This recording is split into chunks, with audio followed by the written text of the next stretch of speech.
Welcome to the Wake Up Call for the Soul podcast with Bill and Claire, where we go deep and wide on subjects intended to support our awakening to greater truth, beauty, goodness, freedom, joy, peace, harmony, and love. Hey Claire, how you doing? Hi, I'm doing really well. I'm excited to talk to you today. Yeah, I'm feeling very excited about this topic too because it touches on so many different things. But before we get into that topic, I just wanted to check in with you to see has there been anything like that came up for you since we talked last time that you would like to share with me, with listeners, anything like that? Sure, I'll go ahead and share something.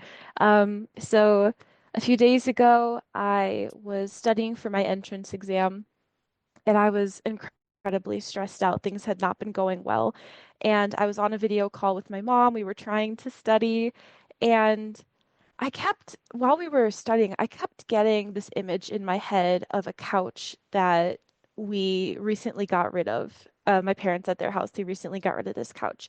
And I was like, okay, that's really weird. Like, I don't know why that keeps popping in my head. But then it just got more and more intrusive, and I could not focus on what my mom was saying. This image of this couch was just so strong in my head. And then I realized that that couch was my grandma's couch. We got it after she passed away, and my parents had just recently donated it. And I kept thinking, oh, okay, like what does this mean? And then right when I was thinking that, I got this overwhelming sensation that my grandma was with me, was present Mm, in some sort of way. And it's interesting because, and this is a little hard to explain, my perception changed a little, and I'm not sure if it was in my mind's eye or if it was something I was actually interpreting in my field of view, but it seemed like my environment got brighter. And I don't think there was literally some, paranormal like light shining in my apartment, but it's almost like I could see it, but it wasn't really there. And I just felt the sensation that she was with me. And she was a nurse. mm, And um, I just thought, oh my gosh. So I brought it up to my mom and I said, hey, this might sound really weird. But she said, oh, that's wonderful. Like it sounds like she's wanting to help you study for your exam. And the couch was kind of her way of getting my attention because I could recognize that, hmm because I had been thinking about that couch quite a bit and how we had just donated it. Um, and that was interesting. And then a little while later, this one was less strong, but I got this feeling that my childhood neighbor was also present. And he was an old man when I was born, so he was very elderly when he passed away. But I was getting kind of that ruggedness, outdoorsman type energy from him. And I almost could smell his house a little bit, but mm, very faintly. And that one I was a little less sure about. I thought, why would he of all people be trying to come through right now? But I didn't question it too much because, I don't know. I don't know. But I was mm, just happy for whatever that could have been. And I know that he always cared about my family and he would have wanted great things for us. But overall, it was just a really beautiful experience. My mom suggested that I bring it up to my dad because that was his mom. mm, Um, but he's a little less accepting of this type of thing, so I wasn't really sure if I wanted to. Um, the only other time that I've really felt her come through was when our dog was passing away. Um, and it was kind of that same overwhelming, bright feeling of, oh my gosh, there's like a presence here. Um, but overall, yeah, it was just a beautiful thing. And I thought, oh, that's just so wonderful. Like, if she's here, and I ended up doing very well on the exam and calming down. So I'm thankful for that. hmm Yeah. Oh, wow. Those are great stories. Yeah. No, I have, I mean, not that you're asking, but yeah, I have no doubt that they were visiting you and expressing in their own ways their love and support, for you Mm. and what you're up to and everything like that. And yeah, yeah, that's really, really neat. Yeah, I think for me, I in just thinking about this past while since we talked last, I had a couple of interesting things that yours are so heartfelt. I'm just like, oh, that's so awesome, you know. Um, Mine, not quite so much. I a few mornings ago, like I sometimes it's pretty common for me to have experiences kind of upon awakening or while I'm lying in bed Oh, before I sure. before I Hmm. get up, you know. And and this one morning, like a few days ago, like I heard this series of different, they sounded like electronic beeps, but they were like in my Ooh. head. And I was Yeah. like, okay, that's new. I haven't experienced that one before. And they were different. Like it wasn't the same. It was like I can't remember if it was three or four different like tones and durations. And I was like, Ooh. yeah, so that was weird. And then this morning I woke up, or no, I think I was in that in between state, and I'm laying in bed, and I think I'm barely like awake, or I'm just waking up, and like I see these four, like I think that like in so this is what I think I saw, but then I don't think I actually saw this. So you know how you know how these things Yeah, are, for right? sure. You know, okay. So anyway, so I'm lying there, my eyes are closed, and I see four very brief, rapid white flashes. So blump, blump, blump, Oh. blump, blump. Okay, so and I open my eyes. I'm like, what was that? You know, and I'm looking, and the room is completely dark. You know, I mean, we don't even have an alarm clock in there or anything. You know, so and I'm just like, and then I close my, and I'm like, wait a second, like, because if it was a light coming in through my eyes, you know. It should have looked red, right? Because when light comes through your eyelids, it Yes. should. So, and I started to go back. I'm like, wait a second. I think, you know, so my sense of those kinds of things, and I don't really know what's going on, but I'm wondering if they're related to calibrations, like Hmm. is Spirit and my fine team friends and things. I know that they're constantly working on me and constantly like tweaking stuff and things. And I think that those things were in their own way ways to see, oh, does he notice this? Is he aware of that? You know, or are we calibrating things right or what? I don't know. Like, 'cause especially like the beeps made me think of that because I'm like, those are the weirdest sounds. Like, why am I hearing that? You know, like in my head, because there's also nothing in my room to make a sound like that, right? I mean, it's just, Right. yeah. Interesting. Yeah, so not as heartwarming, but those kind of things just it's like, okay, I thank you, you know, for whatever work you're doing on me because I don't claim to understand or know what's happening that way. And then the other thing this week was I'm I have a thing I'm doing with a friend of mine. We call it the Soul Manifestation series, and part of what we're working on is kind of the deeper or more profound kind of aspects of how does the soul and the laws of the universe work with the soul in order to manifest a soul's deepest desires and things. And my partner has come up with all these things she calls home play exercises, and I've been doing some of them, and one of them is kind of about like how you, and this is related to our last conversation because that one was kind of like it was in the prayer and it kind of morphed into a law of attraction almost kind of Ooh. conversation that we had. Hmm. Like the I'm talking about you and me, the two of us. Like last time we talked, or at least that's when I listened to the recording. I'm like, oh, we ended up talking about the law of attraction. Just, anyways, which you know it's an awesome law. But so as I was going, because I have this list that I created in response to the home play. We call it home play to keep it light and fun. The home play invitation is about, okay, like you're at the end of 2025 and you look back and you're just so like happy and grateful and excited because like all of these things have actually become manifested in your life. Okay, so that's like the exercise. So I'm going through that list, and as I'm going through it, like I noticed this like there was something I put on the list that was question, and it manifested. It wasn't a big deal. It was a new clothes dryer. Anyway, so Hmm. but I had that in there, and I had written next to it the word "done," you know, in caps, and I noticed like as I'm going through the list, I'm like, oh, this one feels different from the others, right? Because the others aren't manifested yet, but that one is manifested. And I just I it was kind of this interesting contemplation of, oh, like when you're manifesting stuff, like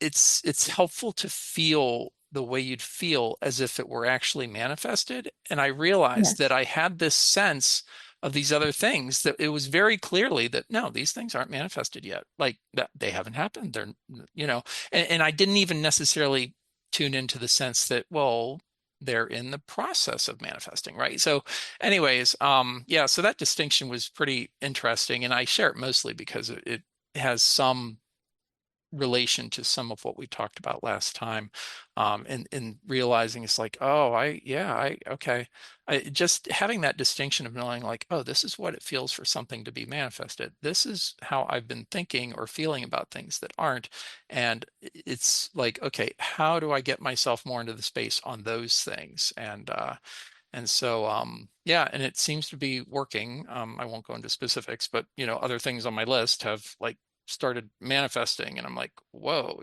okay, that's really cool. So, anyways, just thought I'd share that. Yeah, that's wonderful. It's very insightful. Yeah, yeah, and I don't know. I feel like I should already know this stuff and everything, but there's these little distinctions, these meaningful differences that we don't necessarily think about, or we go through the motions on something, and then it's like, well, wait, what? Like, is that really what I thought, or what am I really doing here? What's really happening, or that kind of thing. So anyway, so thanks for Hmm. listening.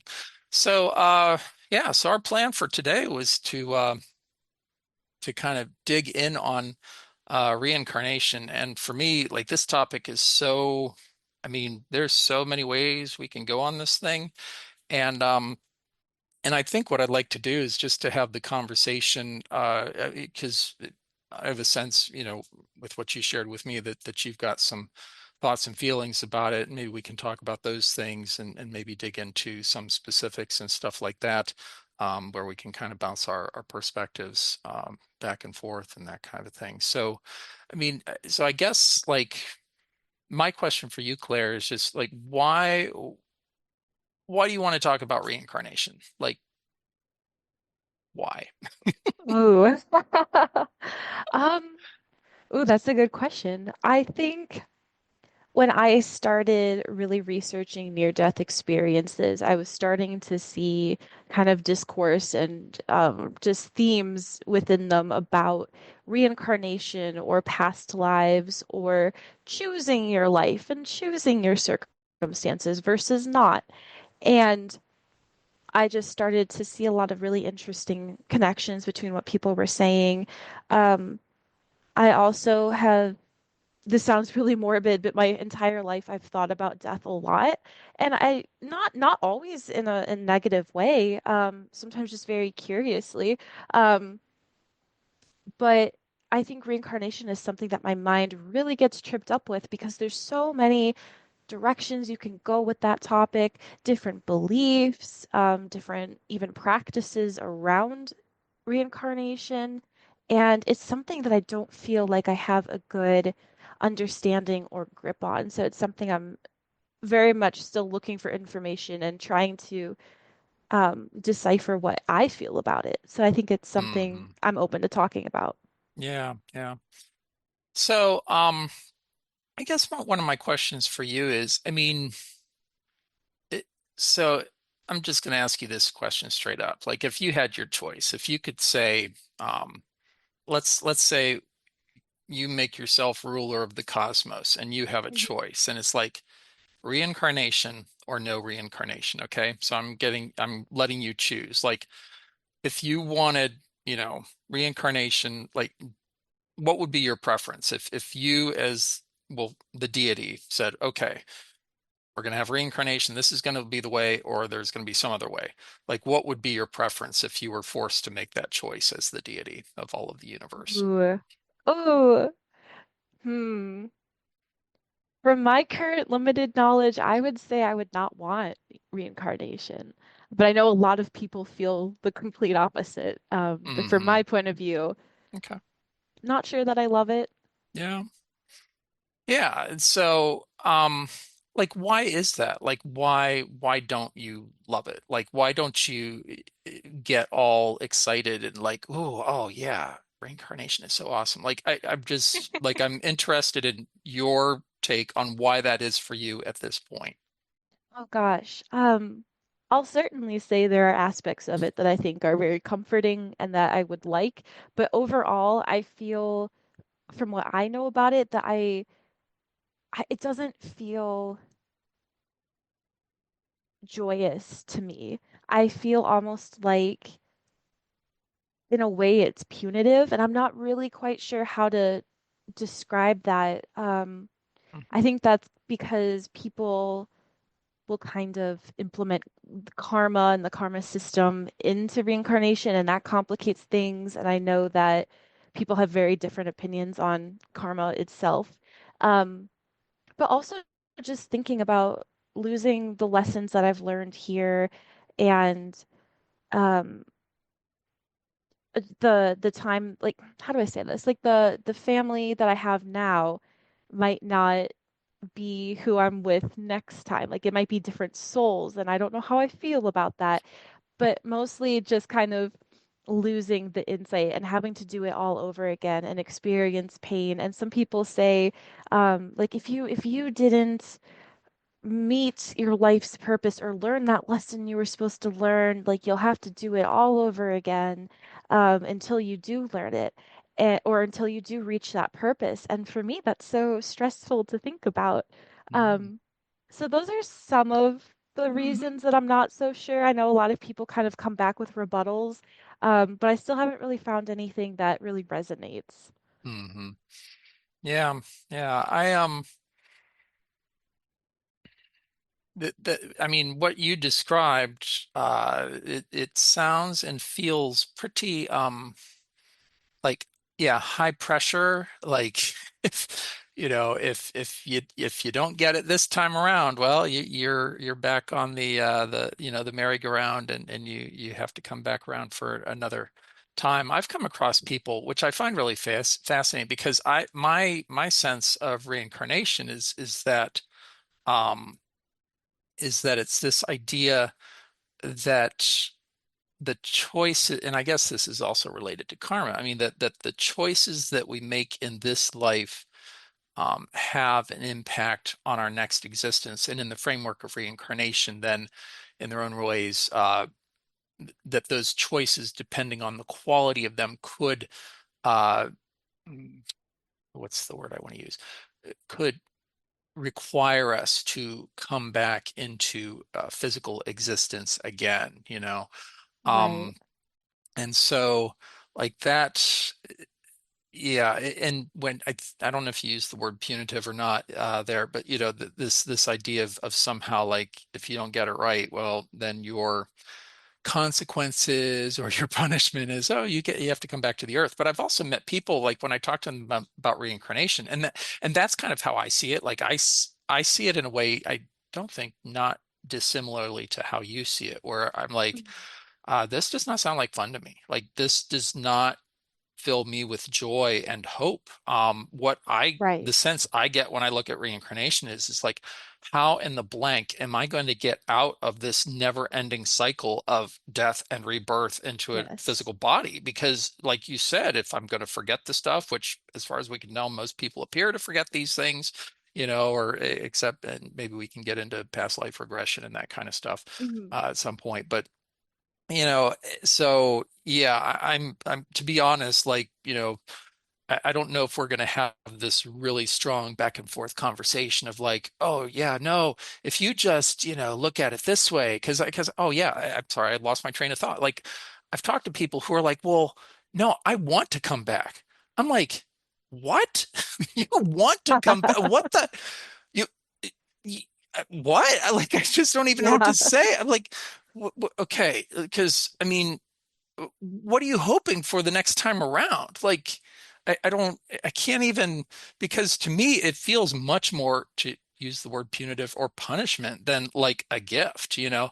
Hmm. And I've also met people who, they tell me that they were this, famous person in the past and things like that, and because, someone told them that or whatever, and blah blah blah, Yeah. all these different things. And I'm just like, okay. Um, yeah, but then I mean, even like the experiences you shared, I mean, in a reincarnation world, if that's true, I mean, who are they and why are they coming back? I mean, Hmm. wouldn't they already be reborn as someone else in someone else's body, or why the gap? Or what, like it just brings up so many complicating questions and challenges, like, is your grandma really your grandma? And, yeah. Anyways, all right, I've ranted a little bit here. I came into this, I'm going to be all neutral and I'm going to be like, yeah, right. Okay. No, I'm not at all neutral on this subject. So, is there anything you want to say in response to the whatever just flew out of my mouth? No, it's okay. I have a lot of complex feelings about it too. And I think something that I mentioned when I was writing down my thoughts for this episode um, was about past lives, and that kind of goes with reincarnation, right? And it's about um, almost this fear that I have that I didn't come into this world with a blank slate. Mm, And that's scary to me. Did I hmm. come in with Yeah. burdens or karma or things that I'm going to have to do? And I mentioned this on the Mm, paper, but for the listeners, there's things that themes in my life that are a little bit odd that I struggle with consistently that cannot really be explained by adverse life events or even mental mm, illness. Um, mhm. and they're quite specific. Others, not so much, but it really Yeah. makes me wonder, like, did I do something? Was I a type Mm, of person in a past life, and now I have to experience either the karma or the opposite effect? And that it worries me, but at the same time, I think it's almost a disservice when people go around in the spiritual community and they tell people, oh, you mm. struggle with this, you were this type of person in a past life. I think that Yeah. is borderline dangerous for someone's spirituality and for their mental Yeah. well-being. Um, but that is another thing that I was going to mention. Yeah. Yeah. Thank you for that. So I think that what I'd like to engage in a little bit here is maybe sharing some of my perspective on those kinds of things. What I'm what I'm going to express to you is in response to what you just shared, because right, this is really common stuff, and people use reincarnation as like this stick to beat people up with, and Yes. and to blame them for their own problems and everything. And what so all right, where do I want to start? My sense is, based on all of the research I've done over the decades, looking into phenomena and such related to reincarnation, through reading books or having conversations with people or all these kinds of things. And my sense of it is that everything that I've come across so far on my journey that appears to be related to reincarnation, these ideas of karma, meaning effects that flow from past decisions not in this lifetime, can be Mhm. explained, for me at least, fairly simply, through a knowledge of some basic, I'll call them spiritual principles or laws. So yeah, because I think the things that most of us as human beings do not appreciate is we do not appreciate like the actual nature of the cosmos, that Ooh. it is unified. Like everything in the universe is connected in some way, shape, or form. And so the thing about life on Earth is that our species on this particular planet, we'll talk about people who live on other planets and such in the future, but our species has made really poor choices for a very long time. Hmm. And so what's happened on this planet is that those past poor choices, like, whereas, see, what reincarnationists and karma, like, and I shouldn't say everyone, everyone's different on this. So let me put it this way. I'll put it this way. The philosophy or the theory of reincarnation, it often has this tendency, as I've seen it used and abused over the years, to take things that are part of the wholeness of, I'll call it creation, or the wholeness of the pseudo reality that humanity has imposed upon this planet and upon our species, and it takes it and says, like you were giving that example before, oh, if you have this problem, you must have done this in a past life. No, no, Yes. no. You have this problem because a whole ridiculous number of people in the past did such and such things. They had such and such problems. And so I guess you could call me sort of a introductory student of self-identity through Ho'oponopono. We can Oh, get into okay. that. Yeah, we can get into that in some other episode. I've been to like 3 basic 1 courses or something Oh, like that. wow. But um, but they have this concept that I think relates to this, is that they consider all of these things that are floating around everywhere, um, they call them memories. And the way that I've heard it described is memories replay until they are cleaned, and they have all these Mm, tools for cleaning. And so okay. what I see in most of what people attribute to karma or reincarnation, what I see is the replaying of these memories. And they can replay themselves in all kinds of different ways. Like they can replay themselves as weather patterns, as movements of the earth, as the patterns or the things that happen in individual people's lives, or even in the lives of entire groups of people.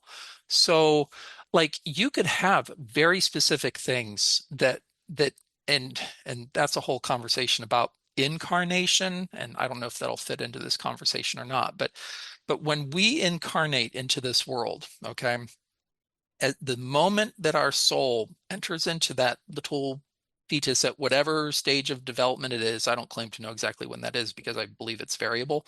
But anyways, um, that when that soul incarnates, it immediately has choices it has to make, because when a soul incarnates on this planet, it comes under a constant and incessant barrage of, I'll call it just negativity.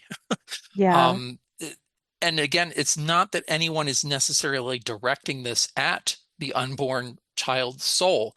It's that the soul is entering into this planet with these ridiculously harsh conditions that I oftentimes refer to as the human condition. But Hmm. it's like spiritual weather on the planet. So this little soul comes in and they're just like, "Ooh, I'm so excited to be here." And no, I won't go there. I was going to talk about the soul's choice to come into that. That's all probably a whole other conversation, or at least another segment of this one. So they come in and they come in wide open. Okay, each of us as souls, we're just like, ooh, we're all innocent and we're open. And then we start getting whapped, by Yeah. all this stuff that is so unpleasant in the human condition. I mean, it could be related to our parents' feelings. It could be related to these weather conditions that we're just like, whoa, what was that? And then we have Hmm. choices to make in terms of, well, how am I going to deal with that? And I'm talking about this as if someone's sitting back, and really working this out. But the soul is now immediately becoming traumatized the moment it becomes incarnated on this planet, and it has choices to make. And so where's it going to look? Well, it's going to look for those things around it that appear that it can help it. So it's going to latch on to patterns, feelings, ideas of things that could work as some type of defense mechanism, protection, or shield against these disharmonious conditions that it is being assaulted with. So again, like someone in that condition, they could pick up something that's been floating around in the human condition for millennia. It could be very Mm. specific to deal with what's coming in at that moment. So that's why when people like you tell me the things that you're telling me, I don't need to revert to reincarnation. I don't need to go to theories related to what people refer to as karma across lifetimes. I can Hmm. just say, look, this world is harsh and people are being beaten up from the moment of their incarnation. Source It's doesn't true. want this. This is not, but again, Source doesn't mess with free will. So, Hmm. so we continue to perpetuate these conditions, and that's why we have these experiences that we have, where we then, over the course of our lives, then we spend a lot of our lives seeking healing, wholeness, treatment, relationships to try to reconnect what has been disconnected, to find what we feel has been lost, um, in this kind of sense of reconstituting ourselves, because that's the thing. The human condition is all based on fear, which has nothing to do with love. So that's what happens. Instead of the soul choosing loving responses, because they are not super duper available to the soul, because of the conditions on the planet, we souls tend to choose things that are more fear-based, limiting, defensive, as opposed to proactively loving and, recognizing what we're coming into. So that's my attempt at talking at least to part of what you're talking about, how someone could have very specific things. They're like, I don't Hmm. remember any trauma related to this. I don't remember. The thing is, we don't need to, because Yeah. it's Wow. floating around in the ether. And then there's the things like, so I'm just talking about general, but then you can look at your family line. You can look at even, because there are these, I'll call them ancestral memories. There are things that are either in our family line or that reach back into generations going back, that could even have certain availability even within our genetic code, like within our DNA or within the spiritual aspects of our parents or family members, as again, these memories replay until they are healed, until they are cleaned, until they are erased. And in self-identity through Ho'oponopono, they would talk about it as, I think, returning to zero, basically Okay. being zeroed out or completely eliminated. And by that, they use words like transmuting into light. So taking that which is dark or harsh, unreal, uh, temporary, and allowing it to be transmuted into light. So that's my first kind of thoughts, in response to what you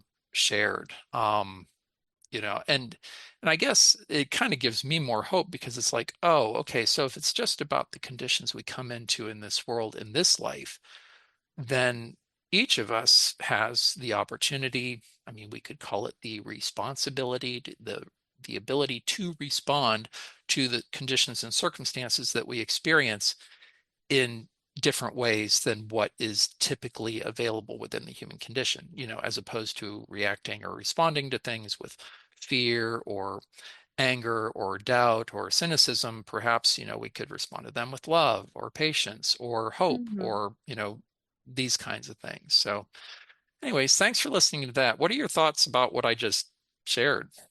Oh, that's really interesting. I feel like I've heard um what you shared in like snippets before, but I've never really heard it kind of put all together. I've heard of oh my gosh, I can't pronounce it, but the prayer Hopo, how do you say it? Uh, Ho'oponopono, it means the Yes. erasing of errors. Yeah. Yes. I I used to listen to that actually, and I remember the woman that was teaching about it was calling it like cleaning or cleansing. Hmm. And that's really interesting.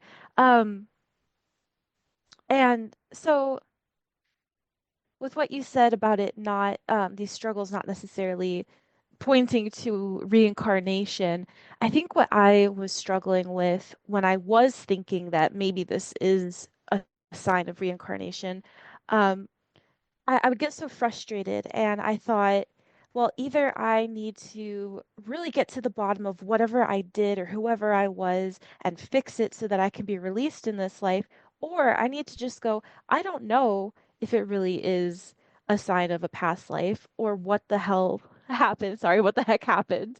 Um, All good.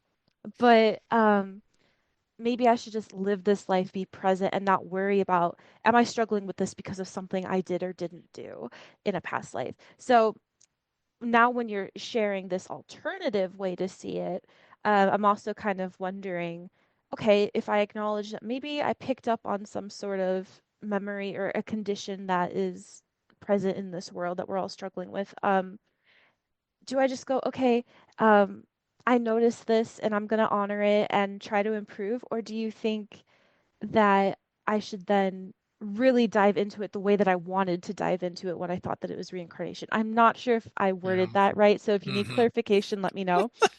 Thanks. Yeah. Yeah. So for me, it's really simple.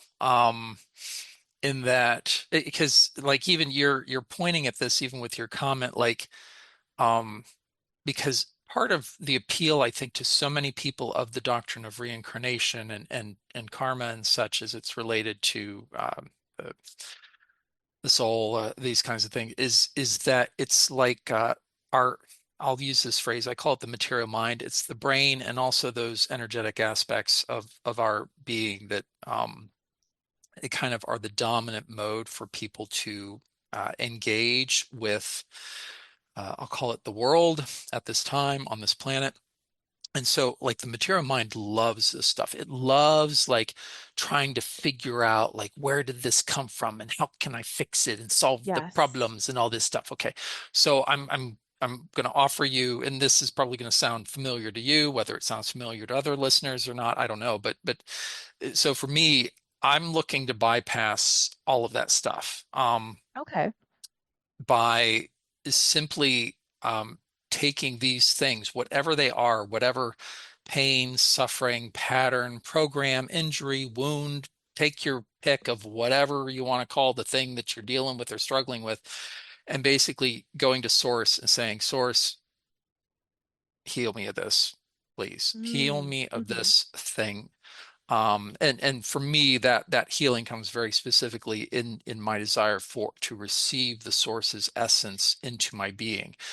And and so like and it's similar actually to the idea of cleaning in self-identity through Ho'oponopono. Um, actually there's a lot. One of the reasons I took so many classes with them is that I see a lot of overlap between where they're coming from and my own experiences of these kinds of things. But for me, like because I know that I'm specifically designed within my soul to be able to go to source. And we talked about it last time in that definition of prayer, where I can communicate, I can commune, and I can contribute with source, and the source can do this through me because I am soul in the invisible image and likeness of the soul. So when I express these desires for, again, I'll just call it healing right now, okay? Healing, the source is happy then to send the essence of the source's love into my being to do the work of cleaning this stuff up, of bringing the healing, the wholeness, of allowing love to sort of reconnect those parts of myself that have become disconnected, of dissolving those barriers that I've placed in an effort to protect myself from being harmed or experiencing pain, to then have those things dissolve to allow them to be healed, so that then I don't have to carry those burdens anymore. I don't have to carry them in this life. And I mean, if I had, I can't even count, the number of things already in my life that have been healed and removed this way, um, that they're just not even a thing anymore. It's as if they don't Wow. exist. Like in some cases, I remember certain things, but a lot of times I'll go through, or because this is my practice, and I'll come across things and be like, oh boy, huh, that really used to tweak me in the past, but I'm like cool now. Like, Yeah. or whatever. Or gosh, that used to be really hurtful, and now I'm just sort of, like I don't. And what I found is that as I engage in this practice, like the emotional reactivity, like I have an experience and then I have this kind of reactive pain or suffering or whatever associated with it. What happens is that I have the memory of what happened before, but like the charge, the emotional pain Oh, or yes. whatever is removed from it. So I can remember Mhm. that something was the case for me in the past, but I no longer get hooked energetically, emotionally, in terms of pain, suffering, judgment, whatever those things are. It's like, oh yeah, that's done. And so and I guess I'll say this and then I'll be try to be quiet for a bit. I When I think about my life, I mean, even if reincarnation was a thing, I mean, even if I happen to be wrong, that I just don't even think it's a thing. Like I don't, I'm going to be really honest. I don't think it's a thing. And Okay. part of my thinking about that is I don't think it's a thing because it's not necessary because, I'm doing my best to allow source to clean me up in this life right here, right now, to the best of my ability, as much as I'm willing to let source do that. Um, and if that's the case, then what am I coming back for? I mean, I guess Hmm. I could, in theory, come back to help people or whatever, but actually, there are other laws related to that that I'm sure we'll talk about either in this conversation or another conversation. By the way, those laws are related to the fact that you sensed your grandmother's presence, or your Yeah. elderly neighbor, like those. So why would I have to come back in a physical body if I'm able to offer help to people from spirit? We look forward to you joining us for the rest of our conversation in the next episode. Thank you so much for listening to this episode of Wake Up Call for the Soul with Bill and Claire. May we love ourselves and all more and more with each passing moment. We wish you the very best and highest. Until next time.